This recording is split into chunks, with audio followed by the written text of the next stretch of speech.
Hi guys, ngayon nagagawa tayo ng puto cheese. So itong aking flour dito ay all-purpose flour. Tinimpang ko to, 250 grams. Ayan. Ito yung pinakauna natin gagawin. Kailangan natin itong salain. Para yung puto cheese natin ay pino. Ayan. Paano sa paggawa ng mga cake, kailangan natin magsala. Para walang mabubuo. Ito talaga yung tatanggalin sa procedure nyo. Yung magsala kayo ng flour. Ayan. And then isusunod natin dyan ang baking powder. So, baking powder tayo. Gumagamit ako dito ng Calumet. Hindi ako bumibili ng sachet kasi mas mahal yun guys. Kaya ginagamit ko yung 1 kilo talaga. Tapos nagkukutsara lang ako. Tapos i-mix muna natin. I-mix muna natin yung dalawang ingredients. Saka natin ilagay ang white sugar. Kung makita nyo hanggang dito lang sa guhit yan. Para hindi ganun matamis ang ating puto. So, pag nalagay nyo na dito yung sugar, halo nyo ulit. Ganyan ako procedure ko sa paggawa ng puto. Then, ilagay ko na ang gatas. Margarine. Meron kasi sa aking umorder ng puto. Titikman niya yung luto ko guys. Kasi pagka okay yung puto ko sa kanya ay baka maging partner ko pa yan sa pag-negosyo. Okay, tapos itlog. So kung yung itlog nyo dito ay medium, nalagay kayo ng 2.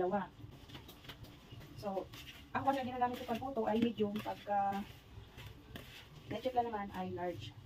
Ayan. So, lagyan na natin ang tubig. Kung magtatanong kayo gaano ito kadami, 600 ml. So, kalahati lang yan. Kasi pang ano yan eh, pang kalahating kilo din ang katumbas. So, pag maghalo kayo dito sa puto, ay talagang hinaan nyo lang. Huwag masyadong malakas ang paghalo. Para hindi mamatay ang ating baking powder. Ayan.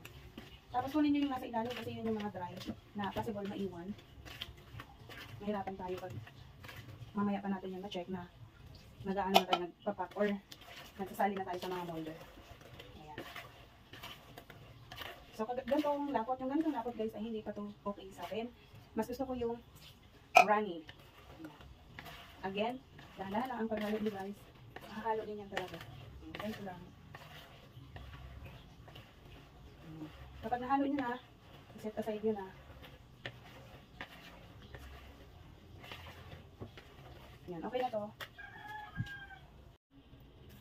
Ayan guys, magtakal na tayo ng ating puto. Yan. Tingnan natin kung ilan ang magagawa natin sa 1/4.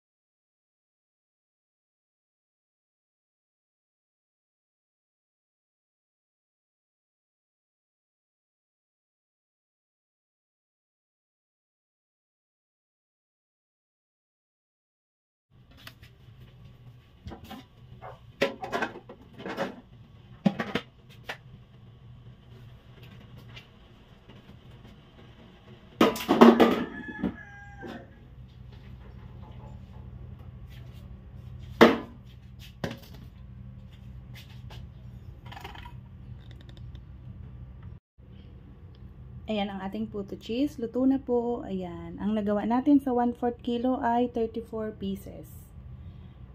Thank you for watching. Ayan. Ito po ang ating puto cheese. Bye!